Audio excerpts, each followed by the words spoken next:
Hello, and welcome back to the Rare Disease Podcast for Medics. And I'm your host, Lucy Mackay. Thank you for joining us again. And we hope that you've been enjoying the episodes. If so, remember to rate, follow, and subscribe. If you're new here, this is a great episode to start with. And then I hope that you will go through our back catalogue and catch up. So today I'm talking to young Abbie and her father Steve, who I had the pleasure of meeting at the King's Fund at an event about inequalities. While at this brilliant King's Fund meeting, I had to skip one of the talks because I had an online meeting that I had to go to. And when that was done, I got speaking to Steve about something completely different. And he was asking about what we do at Medics for Rare Disease. And he informed me that his young daughter, Abbie, while in primary school, was diagnosed with a very rare brain tumour and that she would love to come on this podcast and this interview as a result of that serendipitous conversation. When Abbie was in primary school, this thing called the pandemic hit. So her primary school education was already interrupted. But at the same time, she was being investigated in hospital by a paediatric team because she had been having seizures. Looking back now, Steve thinks that those seizures were happening long before she was starting to be investigated. And an MRI, which was really done 2 years after the starting of the investigating, was there just to cap off the whole thing. So imagine their shock when that MRI showed up a brain tumour, leaving Abbie in the midst of the pandemic, moving between schools, missing years, and having brain surgery. And today I feel so privileged to be able to share Abbie's own account of her experiences. And I think that she has so much wisdom for all of us out there, but also just goes to show we really need to listen to young people on how they are impacted. And it was absolutely fabulous to speak to her. I would also like to give a shout out to the fabulous brain tumour charity and another podcast called The Glioma Babes, which is hosted by Mel and Moll, who both have brain tumours, and they connected over having the same type of tumour known as a glioma. And in that podcast, they talk about what it's like to live with a brain tumour and their experiences. So if you want to hear more after this podcast, head over to them and hopefully one day we'll get Mel and Moll onto this podcast. So anyway, enjoy this episode and thank you very much to Abbie, Steve, and all the young people out there who are not only going through the rigour of being young, going through adolescence, going through school, but also living with long-term conditions and rare conditions. Without you sharing your experiences, we wouldn't be able to do the work we do, and we are so grateful.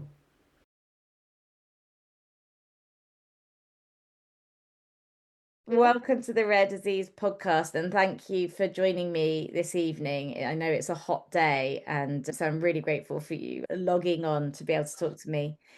Abbie, I think you're going to be our youngest person who's been on the podcast for quite a while now, so I'm really pleased to have you here.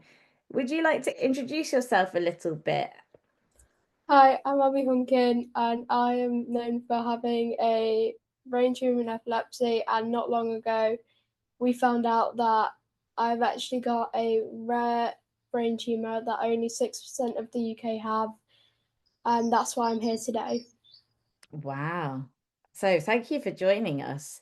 It sounds like you've done some talking about your brain tumour before. Have you been speaking about it and raising awareness? You've done the events at school. Oh yeah, at the brain tumour charity, I did a whole PowerPoint of what it's like and what I struggle with in life with this, and asked if some people could raise some money for the other children out there who also have it. And pretty much the same for epilepsy. And I think everyone out there was aware of what it's like for kids to have this and how much they struggle. Yeah, I mean, that's a really amazing thing to do. Is that at your school? You In my old primary school. Your old primary school. So did they know that you have a brain tumour? Some of my friends did, but not the whole school. Okay. Well, Abbie's diagnosis was during COVID 2020, so it was the September of the sort of big COVID outbreak. So it became a bit disjointed because she just started in year 4, was it? I think year 3, and as soon as she got into school, this happened. She was off for she was in hospital for 2 weeks after the operation, and then she had a soft integration after 3 months. And then I was homeschooled for a little bit. Yeah, and then it was another lockdown, so she missed out on about a year's worth of school because of various lockdowns and because of the tumour diagnosis, epilepsy.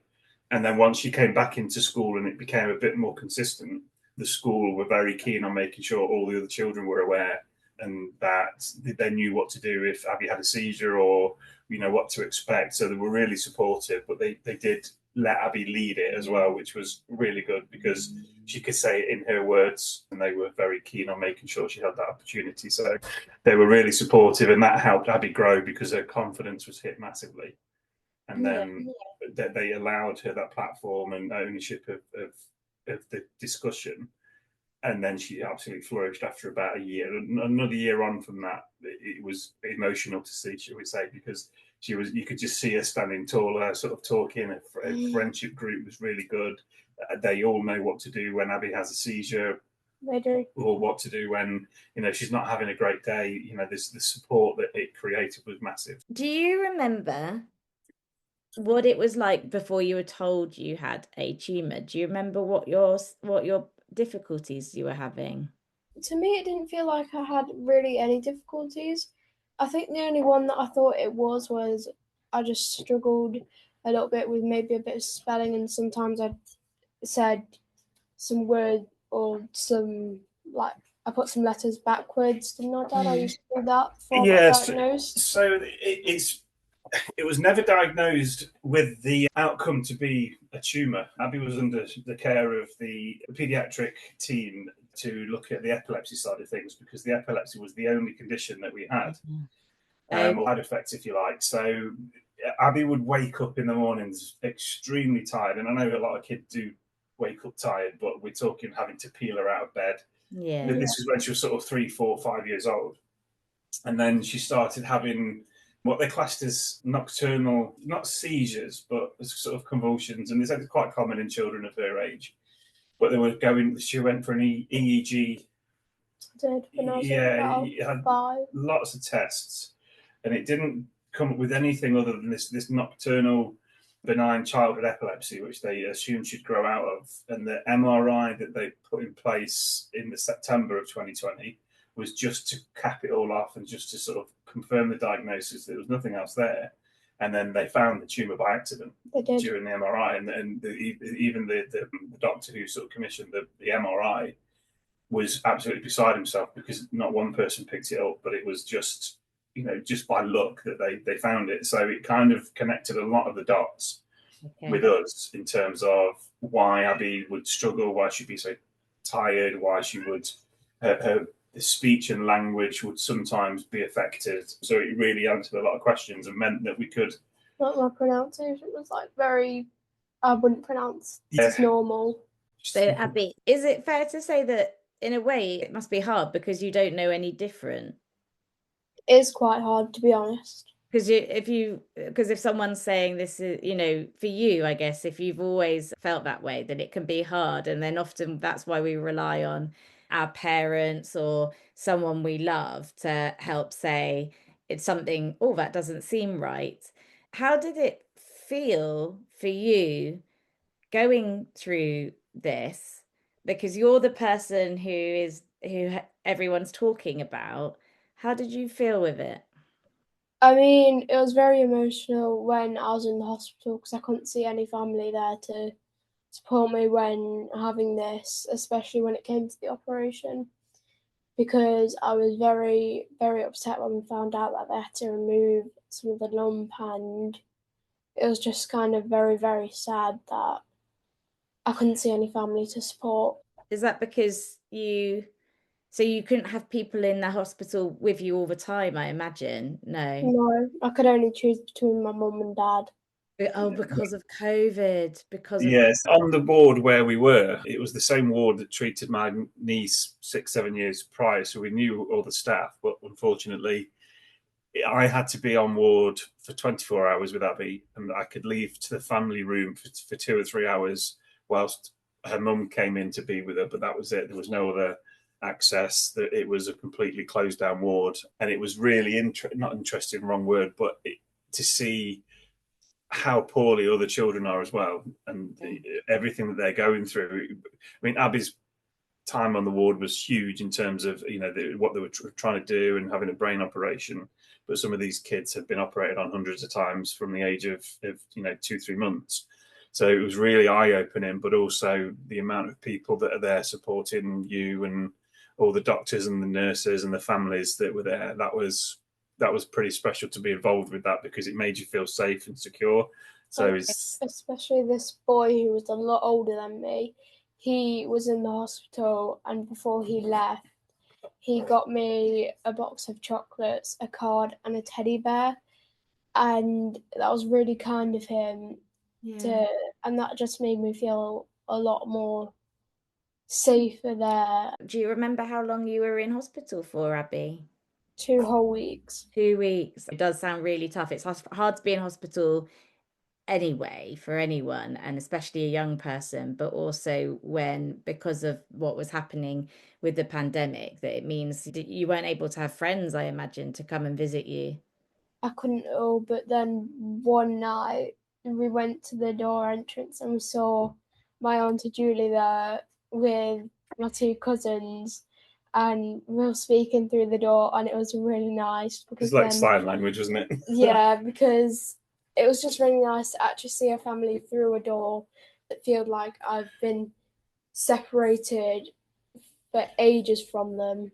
Yeah. Well, the whole COVID thing prior to that meant that we hadn't really seen anyone anyway from the sort of March, because of lockdown rules and everything else. So I think at the time it was just starting to free up, but the hospitals were in total lockdown still. So the sort of outside world was going on, but we were kind of stuck in this stasis of just the same sort of routine day in, day out. But we had Moana, didn't we, and Zootropolis to keep us sane. Probably one of the worst things is I couldn't even have my brother there with me, which is really sad because we're going through a really tricky challenge at that point.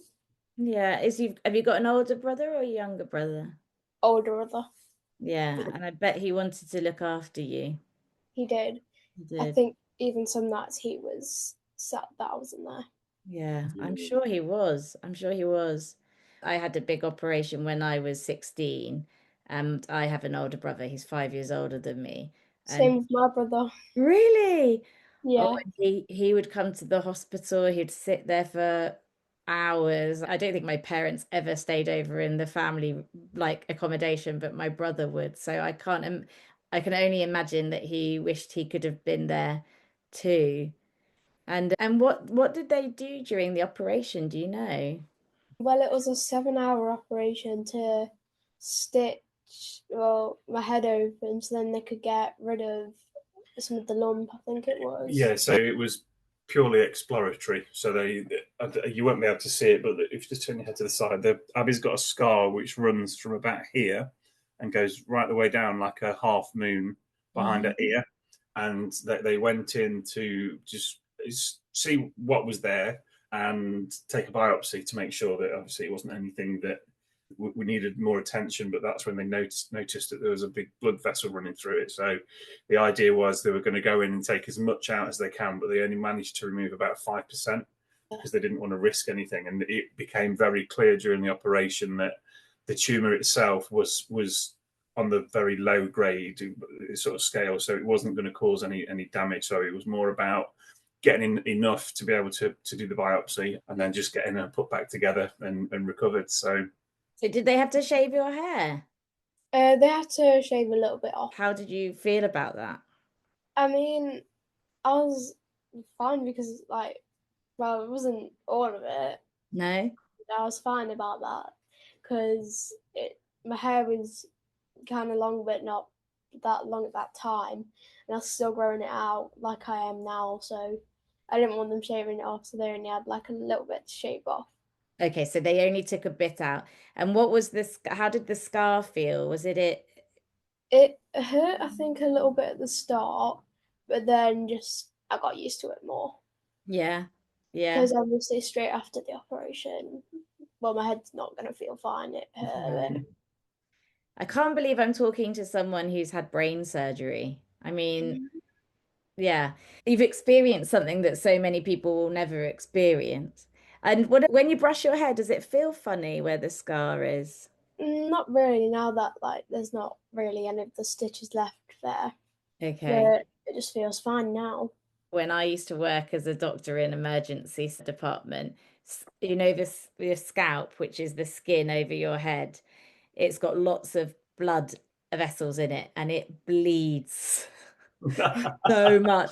I wasn't looking after people who'd had brain surgery. I was looking after people who'd got into fights or had accidents and they had cuts on their head. And when you try to put it back together, so I am sure that your surgeons were very, very skilled people. They were, even after the operation, I ended up getting a bit of a black eye. Yeah, so Yeah. they argued over whether they should put a compression garment on her head, and they decided against it. So you could see it almost hourly at the side. Abbie's head, it swelled when she got a big black eye. So yeah, but Yeah. it was your war wound, wasn't it? It was you sort of wore it with pride. Yeah. And what did you do when you got out of hospital? With after 2 weeks being sort of stuck away, was there anything you were excited to do? I mean, we headed straight back home to go see the family, and they were all there. I gave them all a hug, and then that night, obviously, since I couldn't really get my scar wet or anything like that, I had to be very careful with it. So my stepsister helped me first couple of nights when we got back, and then we all got a picture together after the first very night when I got back home. Yeah. I think it's amazing when these things happen about how there's a phrase called like you build your tribe, as in you start to find out, who people like you start to develop deeper relationships, I think, when something as major as this happens. And are there other people who have come to support you? I've made some lovely new friends at secondary school. I told them about this, and they've always been very supportive ever since I told them. And And they've also been by my side. that's amazing, because something I think might be quite difficult is because if I look at you, Abbie, I don't know that you've, had brain surgery and that you've got a tumor inside that lovely head of yours. How do you feel about telling people?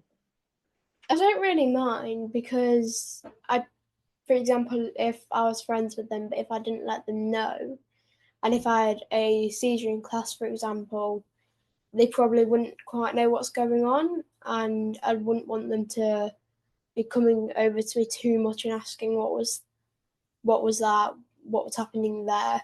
So after we kind of make friends, I do kind of tell them straight away, so then they know Yeah. and they're aware. Yeah, that makes a lot of sense. Do you ever like wish you didn't have to talk about it, or are you usually sort of fine? I'm usually fine talking about it. Yeah. Yeah, it does. So whenever anywhere new happens, so at the minute we're just going through Abbie's EHCP medical care plan review at the school. So that is a really big task to sort of get that. Well, to get it off the ground initially was huge, and the reviews not quite as bad, but it's still sort of a lot of heavy lifting for a lot of people.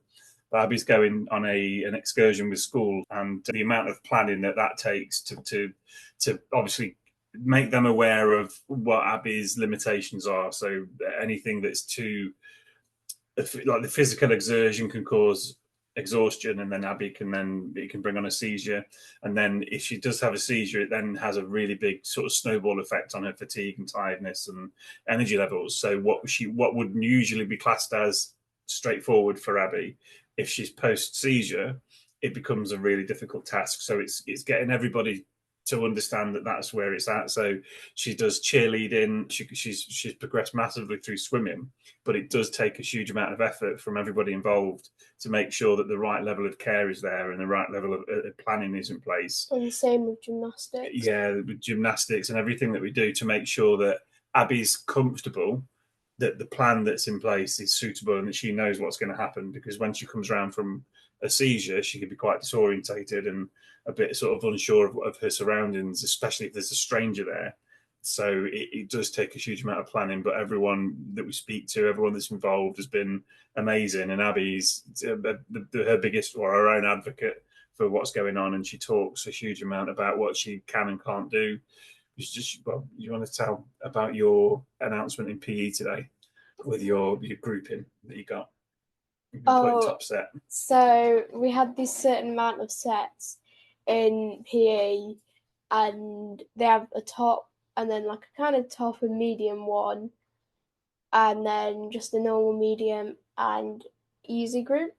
Oh yeah, so as in like you get grouped based on your ability. I'm putting that in inverted commas because I remember school, Abbie, and all of these things they do to you. But okay, so you're separated into sets. They were reading people's names out first, and then mine was there. And I think, well, we are actually in the top set. And what I said to Dad after school is this shows that I've put in a lot of effort to get to this, and to also, even when I'm 10 minutes away for a break, so my brain's not focusing on, for example, all this stuff and then all that stuff. Abbie has a lot of brain breaks to allow her brain the chance to just not have to do as much, because the mental fatigue is as debilitating as the physical fatigue. But for Abbie to be put into top set in PE 3 years ago would have been unheard of. But she's not just progressing in PE; she's doing fab in science and English. Her parents' evening was fantastic. So she's put a huge amount of effort in such a short space of time to go from being so far behind to being where all the other children are, and if not there, she's slightly ahead in certain aspects. So the top set in PE for Abs and for me as well was music to our ears, because like Abbie said, it's just testament to all Abbie's hard work and effort that she puts in to succeed. And I was very surprised that I made that top set because, like you said, I've been putting tons of effort in for this, to be getting all these marks and what effort I've been doing in science, English, PE, all those, history, drama. Yeah, I mean, it really is. Really is impressive, but I understand there's the side of the having a tumor that makes you tired anyway. But it feels like a lot for you to do, though, Abbie. Yeah. Do you think you put a lot of pressure on yourself? Not really. No. You've learned. I think one thing she's learned is that Abbie likes to make sure everyone else is okay before she's okay. And in doing so, she doesn't like letting people down, and she doesn't like disappointing people. So it's been a bit of a personal thing for Abs to understand that her opinion is the one that matters when it comes to her health. And if she doesn't feel like doing it, she says she doesn't feel like doing it. And that sort of speaking up and her owning that process is probably one of Abbie's biggest strengths and biggest points of growth. So we're talking about school, and it is amazing that you are achieving in terms of school. But I'm just wondering, what's it like from one day to the next at school? Is it always the same, or can it be different? Sometimes, if I'm very tired, it can be I can struggle a little bit more. Sometimes if I'm not so tired and I've got a ton of energy, I know exactly what I'm doing and what it is, and remember what lessons I have, that kind of stuff. Do you, and in terms of when you are tired and you can't, and you're struggling, you called it, do you know that you're struggling at the time, or do people have to tell you? Well, I definitely 100% know that You I'm know. struggling because I'm kind of putting a bit more pressure on myself. Because if I'm tired, that's the time when I'm kind of putting a bit of pressure on myself to complete something.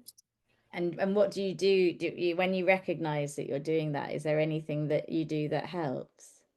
I try my best to just let go and like try and forget about it. So if they tell us, for example, that we've got a test tomorrow, like the end of year one, I'll be all stressed out and I'll be like, oh God, now I've got this, like I can't do anything.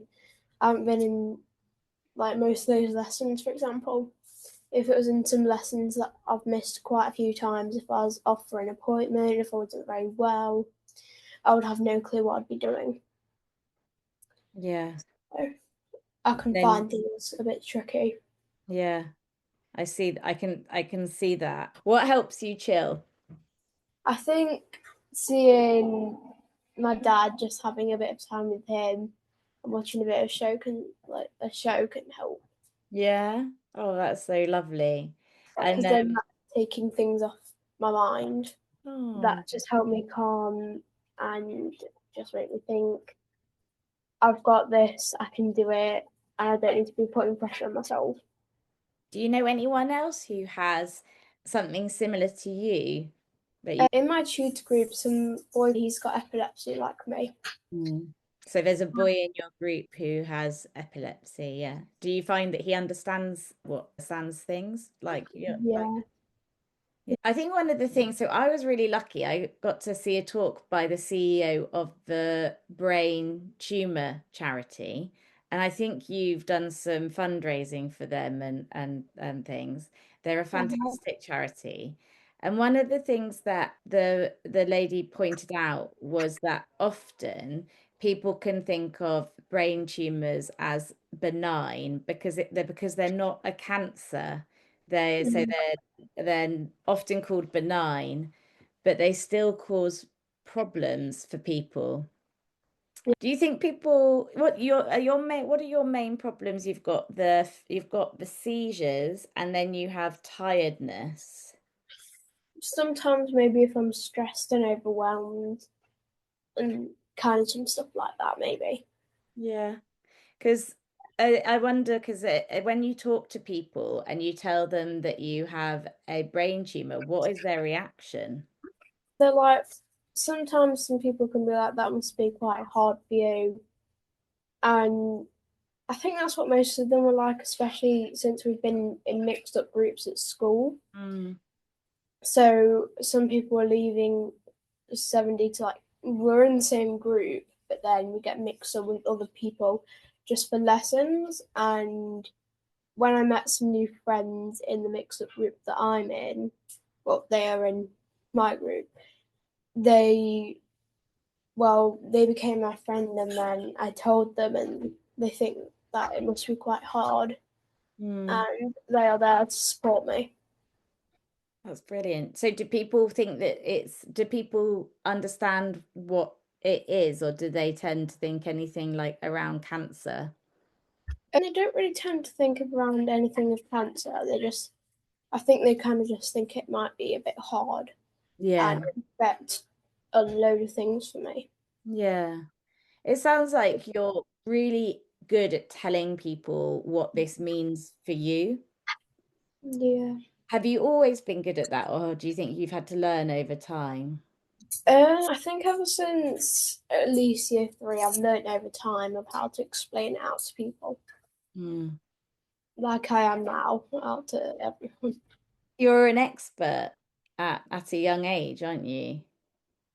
What about the like doctors and people you see? Is there anything that you'd like to tell them about living with a brain tumor? I mean, living with a brain tumor is hard because it can affect a ton of things. And obviously, they do know that, but I think it can just be a bit harder for some people like me. For young people, maybe for old, like adults, it can be a bit easier, but for people around my age or younger, it can be a lot harder for them. Why do you think it might be harder for young people to have a brain tumour?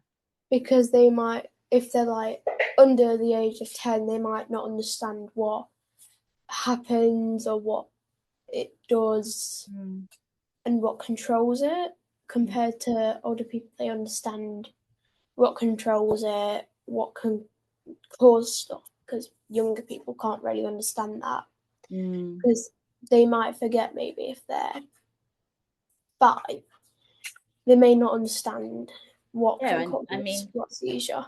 If I remember correctly, your tumour is called a pleomorphic xanthoastrocytoma. So I think that's quite hard for someone who even knows medicine to say, let alone sort of a 5-year-old. It could be very difficult to understand that and then tell people about it. Yeah, because they might not know even on how to explain it to other people. Because, for example, like I mentioned earlier, it's like when you explain it to people when you're a bit older, they can maybe also understand a bit more. Compared to younger ones, they might not understand what it is either, because there's a lot of similarities and a lot of differences between adults and children. Like, children cannot understand as much as adults, and adults don't quite know like how much kids know as them. Yeah, exactly. I think that's a very good point. And I think that often adults don't really know what might be important to a younger person, because you live a very different life. We can guess and we can try and remember what it was like when we were young, but I don't know what it was like to be young and have a brain tumor. So it's hard to sometimes it can be hard to put yourself in somebody's shoes when they are younger or older than you, more than if they have a condition that you don't have. Because, Yeah, but so do you find that adults react to the fact that you have a tumor in your brain differently to children?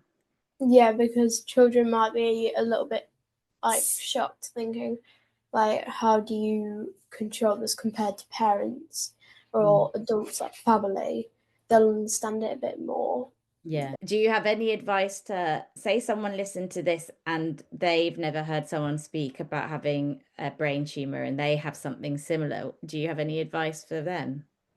Maybe think of it how, if they have dyslexia, not choosing some people out there, it might be as equally difficult for them as well, especially with spelling or what kind of word definitions they are.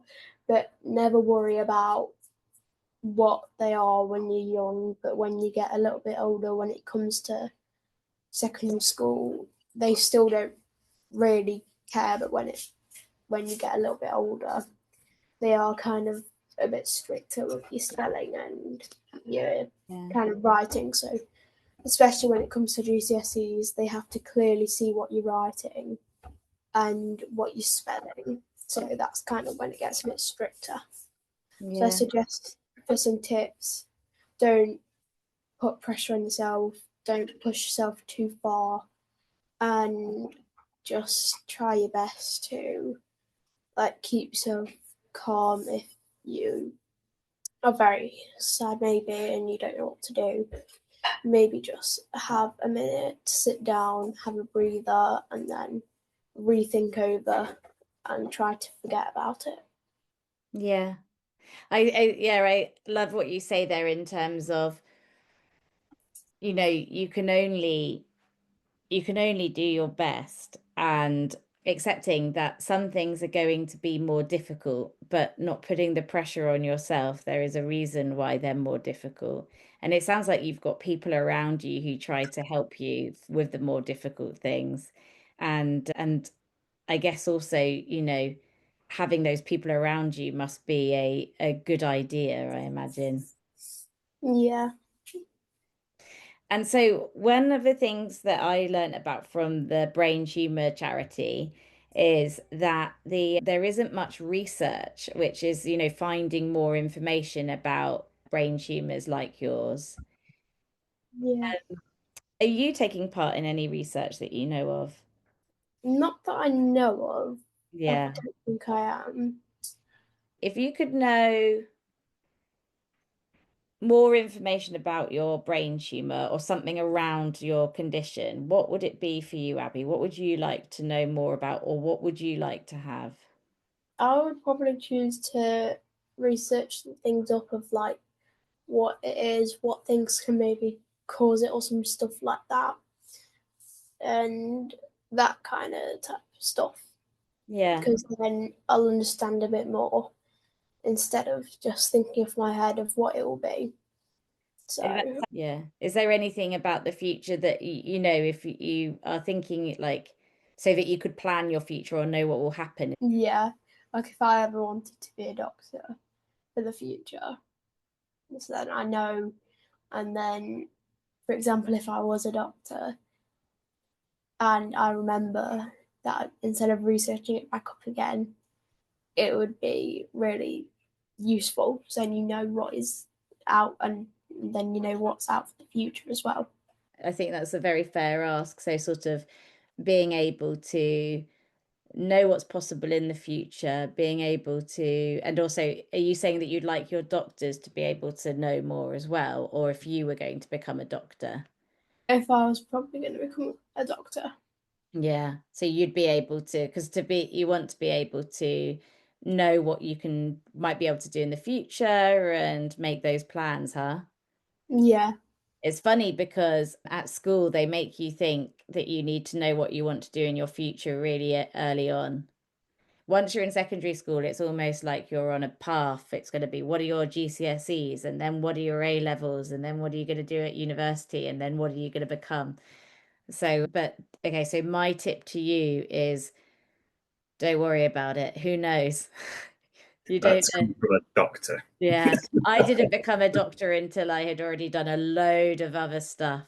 So you have plenty of time to work out what's important to you and what will work for you. And if it's becoming a doctor, then well, you know, you have people around you, I'm sure, who would be able to support you to make that kind of decision. So, but yeah, I can imagine, you know, if I would have wanted anything, I think it's like knowing what life might bring, I guess.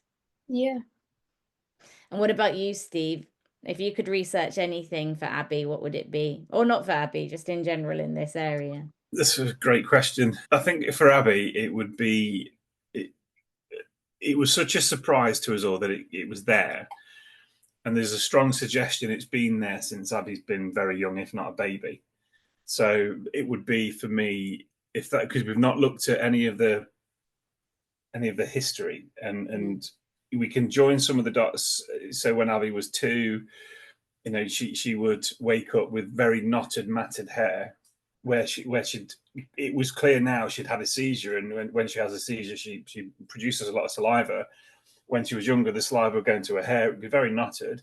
It was very clear something was occurring in her sleep, but obviously we had no clue. We just assumed that she was a dribbler and we needed to brush her hair a bit more in the mornings. So looking back, having that historic join the dots and looking at it from a bit of a bigger picture point of view, it wouldn't help Abbie, but it would help others who might be in a similar position, or it would help parents who might have a suspicion something's going on, and try and connect some of the dots, as opposed to just dealing with the here and now, and you know, with the actual physical tumor that's in her head. But it's putting everything in place from a historical point of view, just so maybe you can get a diagnosis quicker. Because if we'd have found the tumor maybe 2-3 years sooner, the blood vessel may have not been as big. They may have been able to operate and take it all out, but we're talking ifs, buts, and maybes here. So if it could have been a quicker diagnosis based on certain signs, that would have been really helpful. And maybe we could have made a better informed decision sooner, because Abbie was undergoing diagnosis for epilepsy 2 years prior to finding the tumour. Right. So if they'd have ordered an MRI at that point, we don't know how much different it would have been. It would have been a lot more different from what we've been told. The prognosis of the physical tumour would have been better, but again, you know, we're just talking sort of shooting the breeze, but if we can offer one family, one parent, one child, the ability to find it sooner, then that would be a win, in my opinion, especially. And having been on that ward and seen how many children and families this affects, it could make the world of difference to that one person. Yeah. Do you want to say something, Abbie? Do you agree? Yeah, I definitely agree with Dad on that. I definitely think that would be very useful to everyone out there. I think there's an element of, even if it wouldn't change what happened in the past, I think being able to understand our own story, why something was happening, and how it all fits together, I think that's a really important part of what we are like as humans. Today you're telling your story, and I'm really grateful. And if we can't understand our own story, it can be very difficult for us, because we can't then tell other people that story. And I think that, even, like I say, even if it doesn't change the future, that is really helpful information, but for one's knowledge about oneself. But also the other side of this is, it's when people do have these things and they don't, we don't have lots of information about, well, here's another how many people who had a similar situation and this is what happened to them, then it means you don't have any information for the future. So I think that if I was going to say anything to healthcare professionals listening to this, I think, filling that knowledge gap is really, really important. Not all research has to be a brand new treatment or something super fancy. Research might be just following up and really learning from our young people who are living with brain tumors, so that, when we bring all of this information together, maybe we can get people a few answers. Well, Abbie, you have been through a lot in a short period of time, and you've got a lot more to come. And so that resilience is going to come in handy. And I'm not even talking about health. I'm just talking about school. I mean, this is just telling you how I felt about school. I mean, school put me through the ringer. So, and I think that there is so much you can take from what you've been through. Those skills are going to be so useful in the future that you have. But also just remember to be a kid, yeah? Because Oh, she does that without a doubt. yeah, just remember to be a kid as well, because you make sure you do get on with being a kid and not putting too much pressure on yourself, but also being as awesome as you are. Do you have any holidays or anything planned this year? We're heading down to Greece, aren't we, Dad? Are you? Amazing. 10 nights in Greece in August. So and that sounds brilliant. We're going on EasyJet, and my auntie Ali, she works for EasyJet, and he asked her if she could come on with us. Yeah, she's going to be on our flight to Rhodes and back as cabin crew. So she's going to fly us out there and back. Do you think she'll do an announcement for you? Well, she will now. You put that idea in my head, actually. Auntie Ali, do an announcement for Abbie. Oh, well, I hope I'm sure you're going to have an amazing time. Greece is such a beautiful country, and you've got so much going on, and I hope you get to relax during that holiday. Thank you so much, both of you, for coming to talk to us, because it is so rare that we get to hear from people who are young and going through it. And so the fact that you were willing to talk to us, Abbie, and open up and share this, we really, really appreciate it. And also Steve, for being there for Abbie so we could make this happen. And it's really important that people listen to the people who are actually impacted, so that they can learn what is really needed. And I'm sure that the things that you've said today will be really well received, so that it can help the healthcare professionals listening to make sure that they're looking after their young people really well. Yeah, absolutely. And if there's she did mention this to me the other day, so I'll say it on her behalf, is that if there is anybody that is listening that wants to reach out, that would like to know more or have any questions, we're more than happy for them to reach out via yourselves and get in touch, because the more we can share ourselves, the better it is for everyone. So yeah, we're more than happy to do that. Thank you. Thank you very much, both of you, and have a lovely evening. Bye. Thanks, Lucy. Bye. Take care. Thank you.